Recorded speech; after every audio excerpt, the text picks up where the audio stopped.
So good morning, everyone, and welcome to the second session in our workshop on integrating quantitative, social, ecological, and mathematical sciences into landscape decision-making.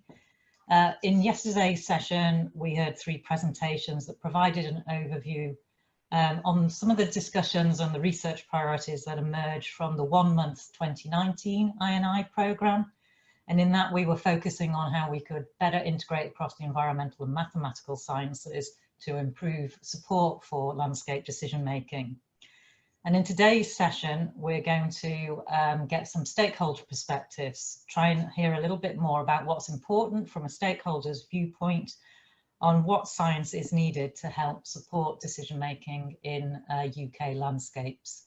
And I'd like to welcome our first speaker, who is James Skates, and he's Head of Modelling, Geospatial and Monitoring in the EU Exit and Strategy Unit of Welsh Government.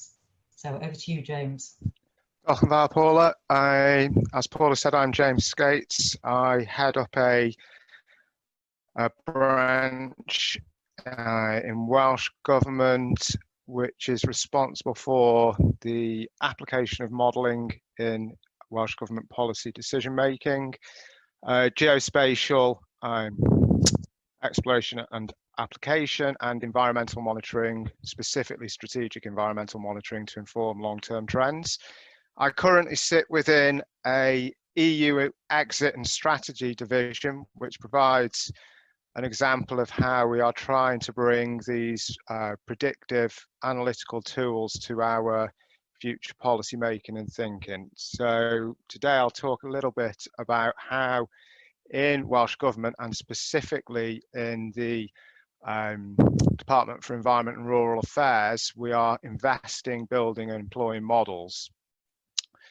We're using integrated models to help answer a large number of questions, to provide an understanding of our policy options in areas such as CAP replacement, the design and targeting of a national forest, identification of decarbonisation pathways, and also, and most currently, the impacts of future trade relationships on the activities and policies of the Environment and Rural Affairs Department, and all of the other factors combined. So the whole soup of interacting policies and drivers.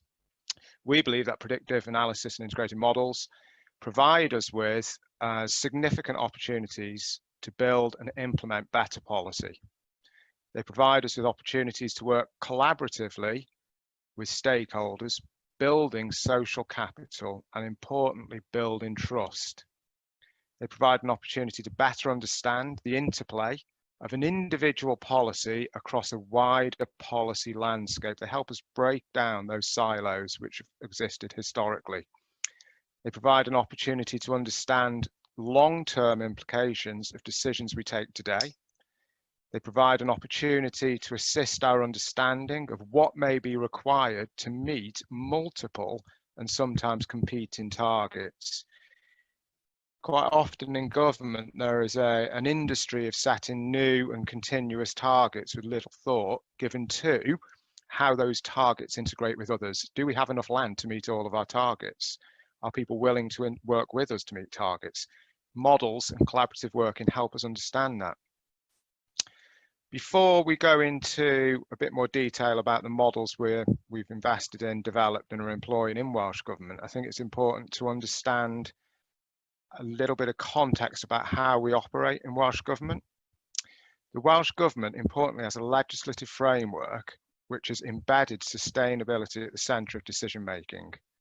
The Environment Act Wales requires us to manage our natural resources sustainably. And Natural Resources Wales State of Natural Resources report aims to inform on progress in this area and also to hold ministers to account. Alongside the Environment Act, we have the Wellbeing of Future Generations Act. This, in essence, requires that all our decisions we make today are considered over the long term. Decisions we take today cannot inhibit or indebt future generations.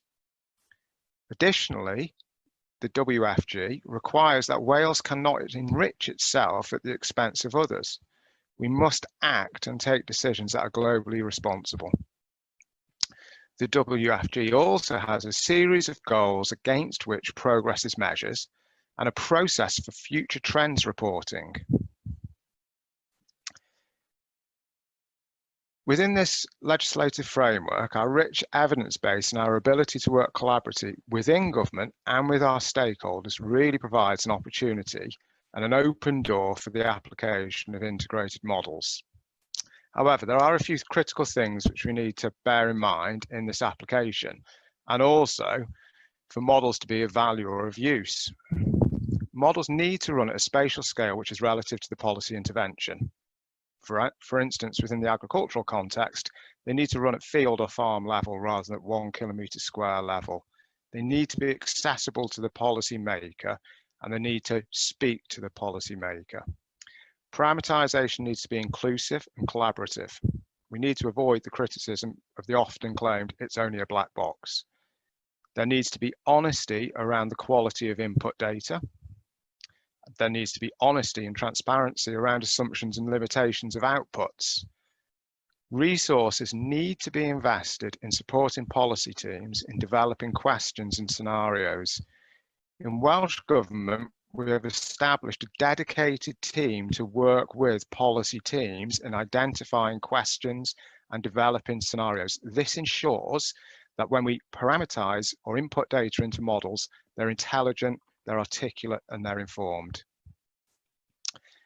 There needs to be clear leadership and accountability with regard to models. We don't want mutant algorithms. In Welsh Government, we have both a senior responsible officer for each model, and also we have collective ownership of its development, including assumptions. That's absolutely critical. So if we now move on to examples of the models we've invested in and how they work and how we apply them, most notably the Quick Start model and the integrated modeling platform, both developed within the ERAMP program, the ERAMP being the Environment and Rural Affairs Monitoring and Modeling Program, which is led by UKCEH, but has a wider partnership and also a wider remit. So as I've said before or previously, we'll just touch on some of these things. Advances in monitoring and also quality of data enables us to now utilize models. I can't underestimate the importance of investing in data to support the models. Models are only as rich or as informative of the data that goes into them. The models inform the policy framework or the policy cycle by helping to identify intervention logic, inform and test policy design, enable targeted implementation, identify trade-offs, and quantify the interplay between the policy and external drivers, i.e. climate change or trade. Importantly as well, models can be used now to undertake predictive evaluations. This helps us to avoid unintended consequences, but also helps us to maximize value for money. So the ERAMP modeling approach, it's exploratory. Essentially, it avoids optimization. We didn't feel optimization was appropriate for a number of reasons, not least evidence and our understanding evolves. So what is optimal one day may not be the following day. Our policies and our priorities shift and change dependent upon external drivers. And also the static nature of optimum solutions is not particularly useful in such an evolving and rapidly changing world. The models evolve and are expert-led. So that means we have ongoing access to experts, but also experts work with Welsh Government policy leads. So there is a strong interplay between expert application from the technical side and the policy side. The approach is collaborative. the WG UK CEH approach requires the formation of working groups which enable an iterative and evolving process to take place.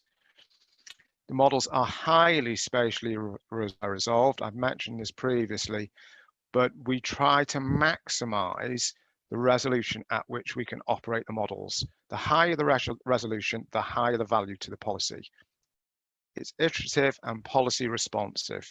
What that means is that we are continually working with the modeling team in UK CEH and ERAMP to tweak, inform, adapt and evolve the scenarios which we input into the models. So a quick overview of the two different approaches which we've applied, that being Quick Start and the integrated monitoring platform.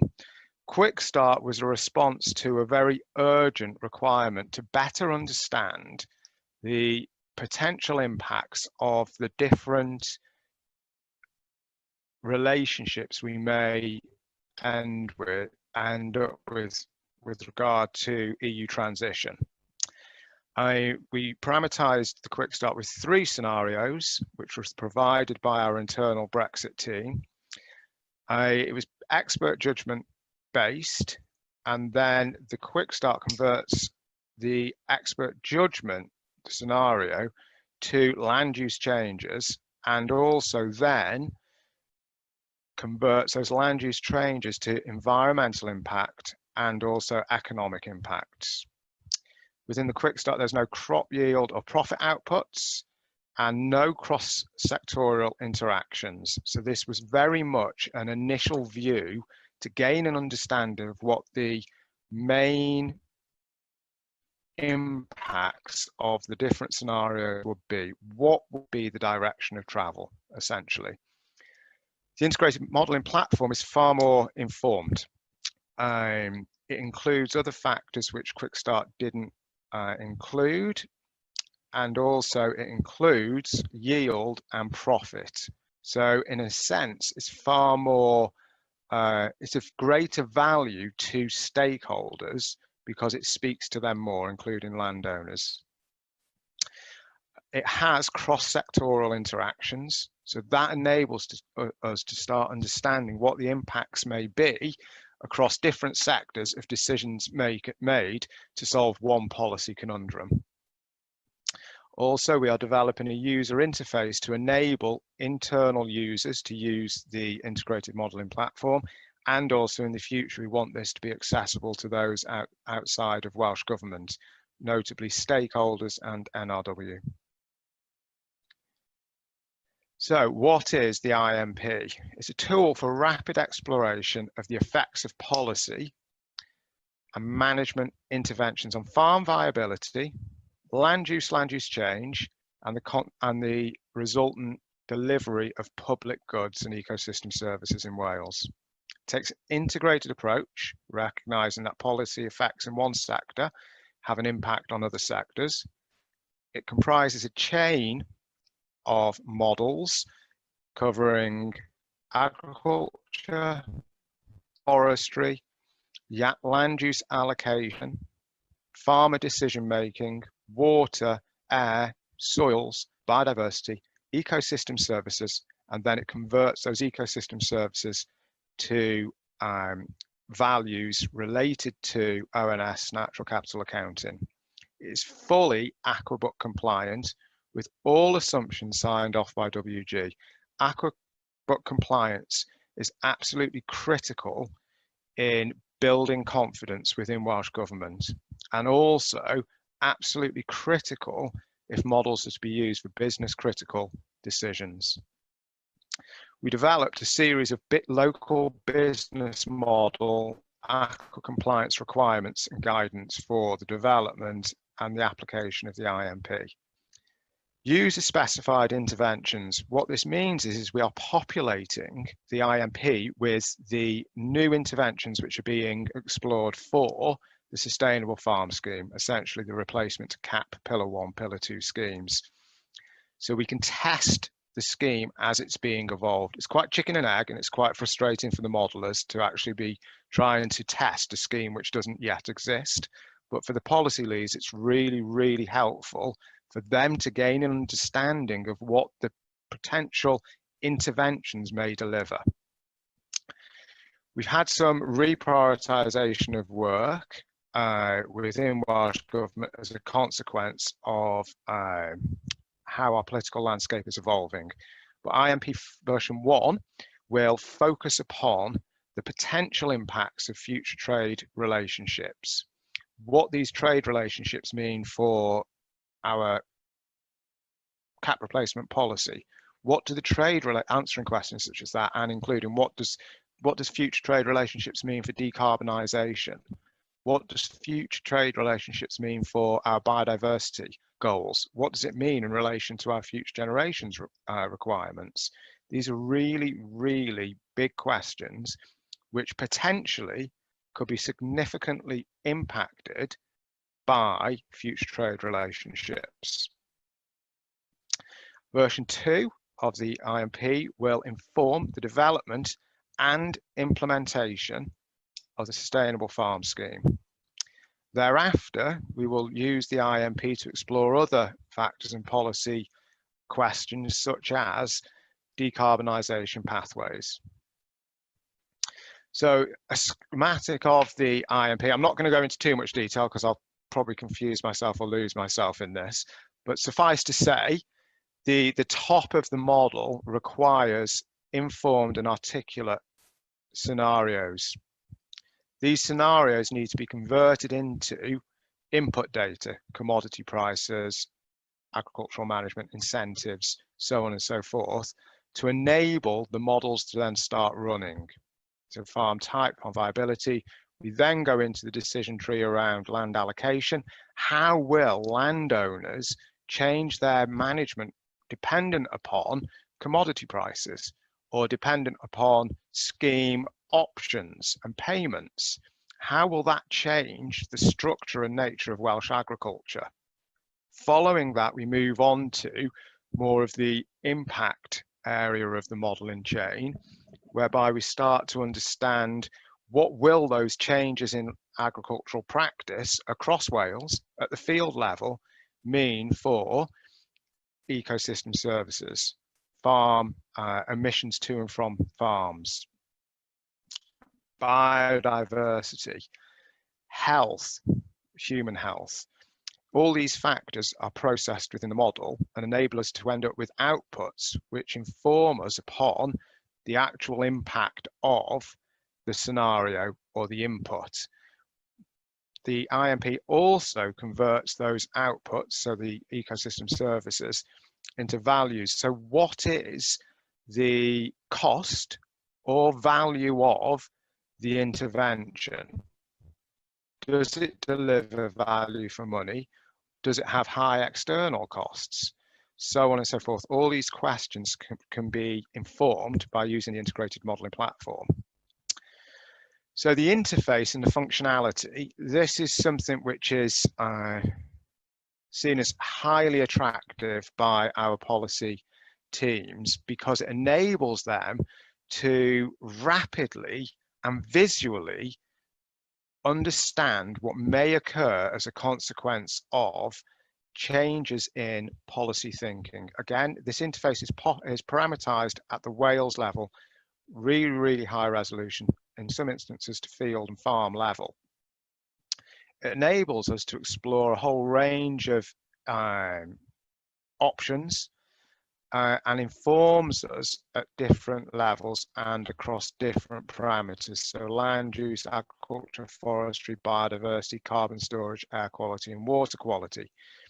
So we can input a scenario, top left of the screen, and that scenario will depend upon what question we're asking. So in this instance, it was cap replacement, basically. What is the economic impact of removal of cap on Welsh agriculture?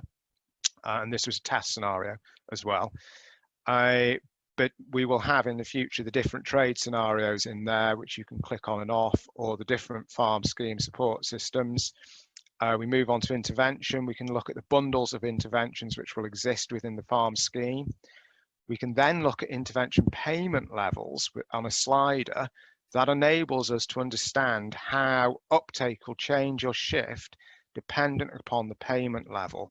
That enables us to understand what cost we may need to incur in achieving set objectives for the scheme, be them support objectives or environmental objectives, and so on. We then have indicator category, which enables us to highlight or pull out a specific indicator. So carbon storage, for example, what will it mean for carbon storage if we have an intervention bundle at which we set a payment rate of £200 per hectare? How will that manifest itself across Wales? And then we have the indicator type, which is farms or fields and so on and so forth. So the user interface is a highly interactive and very visual and accessible way of bringing models to the policy teams. So a quick bit on the trade scenario exploration, because this is, in a sense, this is creating the new baseline upon which all policy will be developed. In Wales, because we have an agricultural sector so heavily reliant upon animal and meat production, any tariffs in this area will have a significant impact. As you will have heard yesterday, George Eustace talking about potentially 40% tariffs. That will have a massive impact. So every policy that we develop needs to take this into account. It needs to be either resilient to that level of shift and change in commodity prices and tariffs, or it needs to be put in place to mitigate or take advantage of that new environment. So the quick start, as I've said, included 3 trade scenarios. The outputs were incredibly influential politically at Welsh Gov and also UK Gov. The IMP was created and developed to inform policy. It's only more recently it's been employed for trade, but it's been tested and we've got past the proof of concept stage, which was signed off on the 17th of July. The team are now working the IMP modelling team are now working really closely with our Welsh Government scenario team in parameterising the IMP for a set of new trade runs. This collaborative work includes internal stakeholders, policy stakeholders, but also external stakeholders as well. It's a way of sense checking really the reality of the scenario across the land use community. There's a series of stakeholder workshops to quantify and parameterize the scenarios, and we hope that we will have run 4 to 5 scenarios by the end of December, which coincides with our departure from or our exit of the transition period. An example of the scenario, the Fabry scenario, is here. This is kind of the rough sketch of what a scenario looks like. The scenario team then needs to take that and develop it into input variables for the IMP. Very quickly, quick start, as I've mentioned, we explored 3 different deals and what their impacts would be. The main headlines: change is inevitable, in some instances significant. Lamb, most, and shellfish, lesser importance economically, but most at risk. Beef and dairy, opportunities for growth. However, opportunities for growth in one sector can actually incur a greater cost in other sectors, i.e. tourism. Access to labour was an issue, and also investment in infrastructure does provide an opportunity. So these were some of the outputs which were generated by the Quick Start process. These are field level outputs, but to enable them to be published and avoid issues around data protection, we applied what we call a bubble presentation, whereby you can't actually zoom into the individual fields or farms. Highly sensitive when these were published, because they suggest some current practices would no longer be viable under future trading relationships. I think to highlight the issue, what we see here in the bottom of this slide is actually the change in employment across Welsh agriculture on an area basis, dependent upon the subsector within agriculture. So extremely powerful messages emerging from the Quick Start work.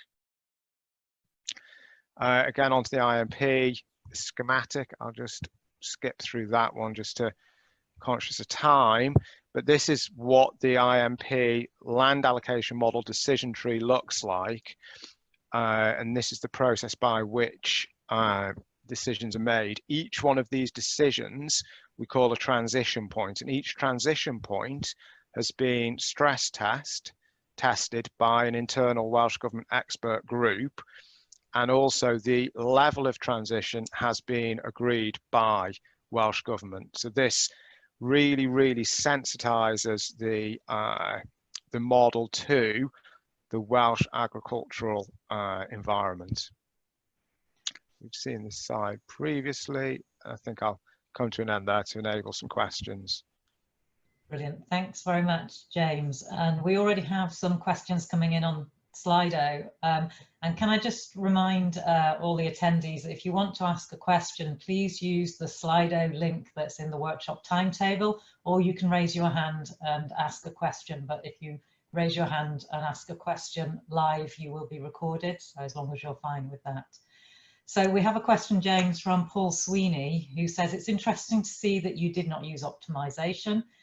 He thinks that makes a lot of sense. He says, it strikes me that robustness of predictions is of more use to decision makers. Is that right?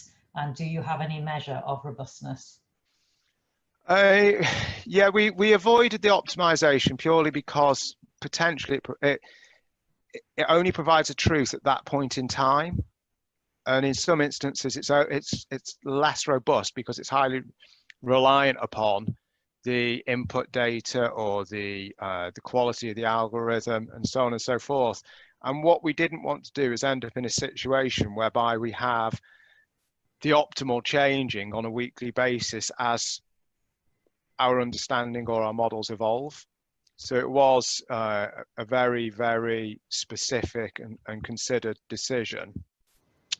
And on robustness, we do have measures of robustness, and we are absolutely clear on our confidence in the outputs. Where these are weak, we are open and honest about these. Where these are strong, we stand by them. But being open and transparent about the limitations and the robustness of outputs is absolutely critical to not only building confidence, but maintaining confidence. Great, thanks, James. And I think there's just time for one more question, and we've got another one through Slido from Chris Dent, who's interested in hearing more about the Aquabook compliance, and particularly about the division between governance and technical uncertainty. He's particularly, I guess, as a mathematician, interested in the technical uncertainty aspect and how that plays into the modelling. Yeah, so again, in a sense, robustness and uncertainty, they're not dissimilar. But again, this collective, the approach we developed was more collaborative in Welsh Government. So rather than, as I've said, rather than a singular SRO, we have an SRO, but also we have collective buy-in. What that enables us to do is have a whole series of policy areas and Welsh Government leads fully understanding of the limitations or the uncertainties associated with each and every stage of the modelling process. So each stage of the decision tree simply within the land allocation module, for example, that is tested and scrutinised by an expert group within Welsh Government. This helps understand limitations, but also build trust in that which results from the model runs. Yeah, brilliant. Thanks, James. I think we'll end there in the sake of time, but thank you very much. There's lots of very interesting issues you've raised for us to think about throughout the rest of the workshop.